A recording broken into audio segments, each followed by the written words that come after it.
তো আমার সামনে থাকা যে ব্যক্তিটাকে আপনারা দেখতে পাচ্ছেন, এই ব্যক্তিকে চেনেন না এমন খুবই কম মানুষ আছেন, অনেকেই চেনেন। এনার নাম হচ্ছে গোপাল কৃষ্ণ পাল।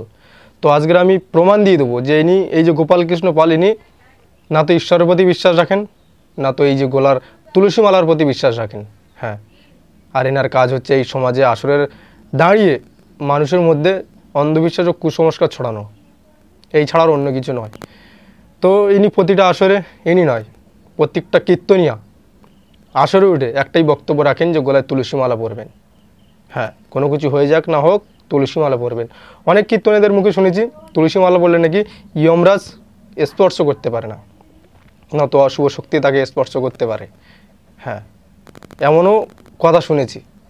তবে এই যে গোপাল কৃষ্ণ পাল, কেন বললাম যে ইনি মানে এনার ঈশ্বরের প্রতি বিশ্বাস নেই, এনার তুলসী মালার প্রতি বিশ্বাস নেই, যে তুলসী মালার কোনো শক্তি আছে।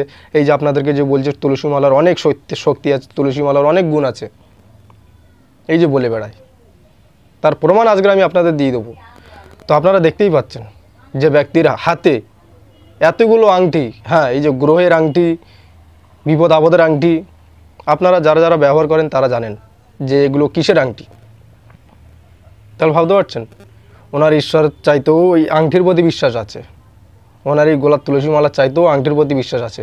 উনি জানে যে তুলসী মালার কোনো ক্ষমতা নেই, উনি জানে ঈশ্বরের কোনো ক্ষমতা নেই। কেউ যদি টুকুস করে যদি আমার গলায় যদি বান মেরে দেয় তাহলে আমার আর কোনো কিছু করার নেই। কেউ যদি আমার গলা নষ্ট করে দেয়, কেউ যদি আমার মানে আমার কোনো ক্ষতি করার চেষ্টা করে, তাহলে ভাবতে পারছো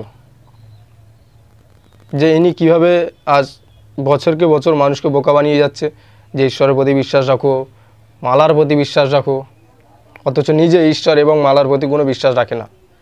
তার বদলে বিশ্বাস রাখে তান্ত্রিকের উপর। হাতে দেখবেন ওনার প্রত্যেকটা আঙুলেই গ্রহের আংটি মানে পরানো আছে।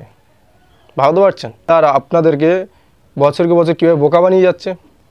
তাহলে এখান থেকেই প্রমাণ হয় যে তুলসী মালার কোনো ক্ষমতা নেই। এই নিজে তুলসী মালার এত চর্চা করছেন, তার কোনো ক্ষমতা নেই। এখান থেকেই প্রমাণ হয় ঈশ্বরের কোনো ক্ষমতা নেই। হাতে এতগুলো গ্রহের আংটি পড়ে ঈশ্বরের প্রতি কী করে বিশ্বাস রাখেনি, এটাই ভাবতে হবে। মানে ঈশ্বরের চাইতেও হাতে যখন বিশ্বাস আছে,